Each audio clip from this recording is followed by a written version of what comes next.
Hello everyone, I'm that dude over there, and I recently finished Master Detective Archives, Raincode. Despite having a mouthful of a name, the game is really good. Sure, the ending isn't what I expected, but I like the game as a whole. It really crafts its own identity, worthy of standing next to its sister series, Danganronpa, as a proper successor. But I didn't just want to make this video to say this. Let this be your spoiler warning now, because the premise of this video revolves around the master detectives we meet. Alright, so if you want to experience the game, this is your warning, okay? 3, 2, 1, Shinigami. Alright, now that I have all of your attention, the master detectives I'm referring to are the ones in Chapter 0 of Raincode. That being Aphex Logan, Pucci Love Min, Zange Eraser, Zilch Alexander, and Melanie Goldmine. These characters die at the end of Chapter 0, some of which before the start of the game. What I want to know is how useful these characters would be over the course of the mysteries of the main game. They each have their own fortes, no pun intended, and I wanted to see how helpful those abilities would be over the course of the game. For this scenario, we're assuming that Yuma would be accompanied by one of these detectives rather than the support they would have gotten in the chapter. Basically, replace Halara in Chapter 1 with Aphex. Or Pucci. You know?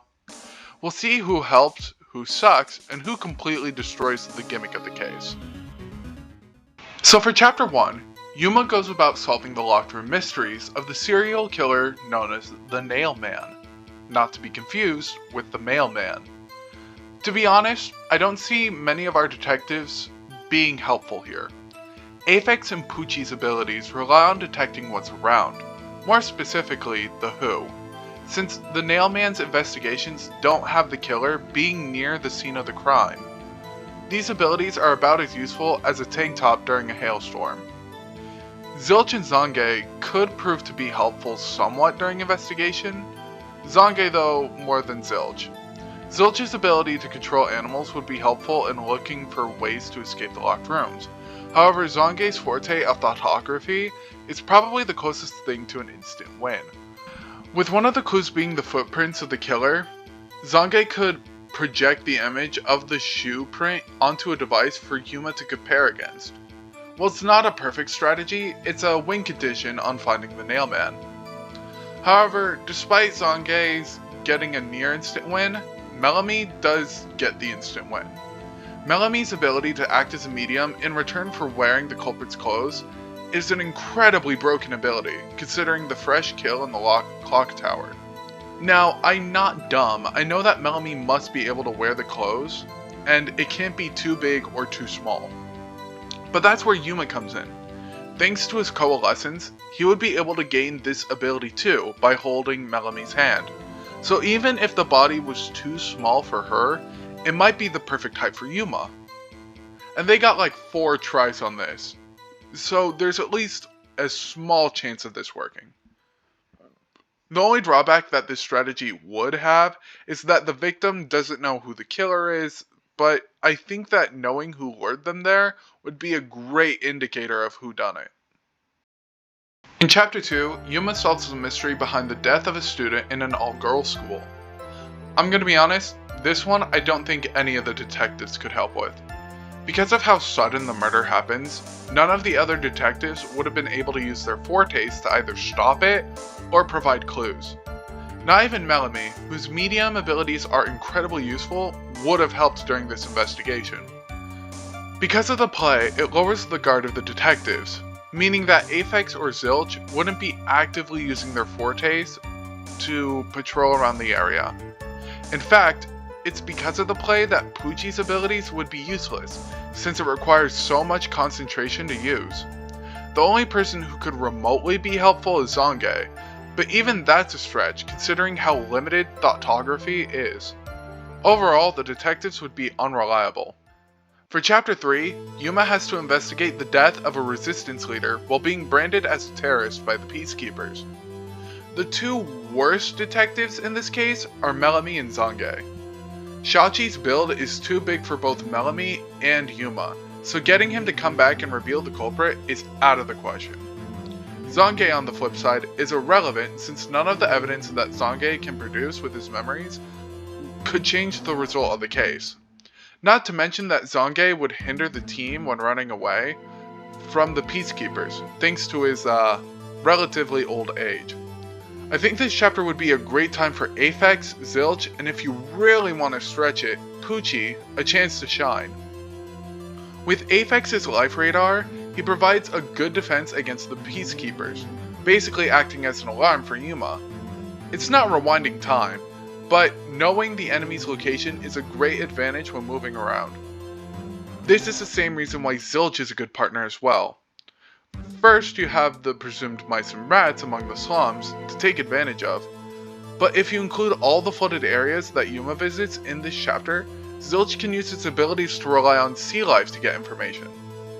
Hell, if Zilch had access to a bird of some kind, it's possible that he could know the identity of the culprit when running away. The reason why Pucci may be a bit of a stretch mostly comes from her requirement of having to focus her abilities. She needs quiet to focus on the sounds of others, and while it's not impossible that she's able to use her abilities, it's more improbable that she takes advantage of her powers, considering all the chaos. In Chapter 4, Yuma has to investigate the murder of a scientist who died in a locked room, in a facility swarming with peacekeepers. Remember how I said that none of the detectives helped in Chapter 2? Well, with the exception of 2 maybe, this whole chapter falls apart if these detectives are here. I'll admit, Zange probably doesn't help all that much since there isn't much for him to transfer to a device.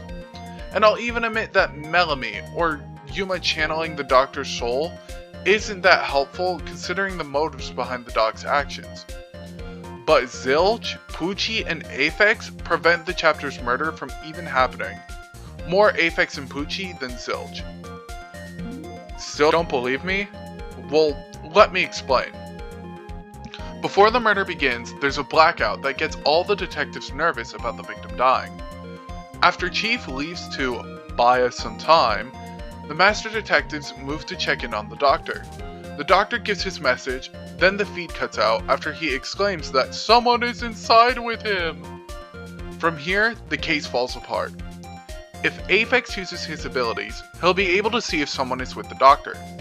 After seeing that no one is with the doctor, he'll notice that there's another person in the room in front of them, not moving. This reveals the culprit before they can kill the doctor. Even if Aphex's radar doesn't reach the doctor, he would still be able to see that someone is in the room in front of them. Even if Aphex's radar doesn't reach the doctor, right? Pucci's ears would. See, with Pucci's ears, she can hear many things. Not only is it a larger radar than Aphex, but she can also hear the heartbeats of people. And because of these ears, she would be able to hear the heartbeat of the doctor still pumping, and be able to hear the culprit's heartbeat in the room ahead of them. In fact, these two would be able to catch Yomi before he caught up with the group. In this context, Pucci would have the time to concentrate efficiently, in some part thanks to the lack of rain. Zilch is probably in the best spot for this too. Since the master detectives break into the facility to find Yuma, Zilch would have had all the time to gather animals that would have helped with the mission. Mice for evasion, snakes and birds for distractions. Basically, this is a Batman prep time debate for usefulness here. But these master detectives were around for this chapter, the crime couldn't have happened, meaning that the chapter's whole mystery gets shifted to killing the serial killer rather than the real killer. Alright, as much as I would love to talk about who helps in Chapter 5, I can't. I respect the developer's request to not post anything about the events after Chapter 4, so to fall in line, I won't discuss how any of the detectives would help in the next chapter. Instead, I'll just rank them in terms of usefulness without context. Overall, the only bad detective here is Zange. His abilities won't help, and his athleticism will be even worse. Aphex and Pucci could be useful here, but between the two, it's kinda hard to tell. I'm not sure Aphex's forte would be able to pick up what it needs to, and I'm not sure Poochie would be given the time to listen to make out her foes. Zilch and Melanie are extremely helpful here, as their abilities far outpace the others in terms of reliability. Wait, did I really just say that? Why?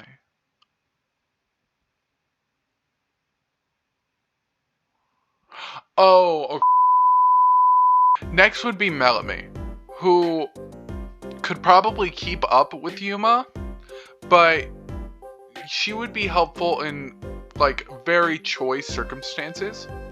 She wouldn't be helpful in terms of investigation unless... Nope. She couldn't do anything that the actual partner has, but she does help in one specific circumstance, so I still think it's better than the support partner. And then Zilch is probably the most helpful here, as his abilities with animals could be the life and death between... If Zilch is around this chapter, he helps so much with his forte. Again, not gonna go into why. Play the fucking game. But if you really want to debate it, I will debate it in the comments. So, were the Master Detectives useful in the events of Raincode? In my humble opinion, not really. Outside of the latter two chapters, the other Master Detectives far outrank the beginning Master Detectives. Not really a surprise, since the chapters were built with them in mind. Though that being said, I was surprised how much Aphex would prove useful if he was still alive. Him being useful in more than half the chapters thanks to the good range of his radar. I'm not sure if Coalescence would cut the radar's time down or increase the range, but it would be incredibly busted nonetheless. But I really just made this video to talk about how Chapter 4 can't happen with these guys around, which probably explains why they were all killed off in the Amaterasu massacre. And if you enjoy the analysis of Master Detective Archive's Raincode, then why not let me know in the comments below? And while you're down there, leave a like and subscribe. It helps idiots like me who suck at promoting videos. And until next time, stay safe out there.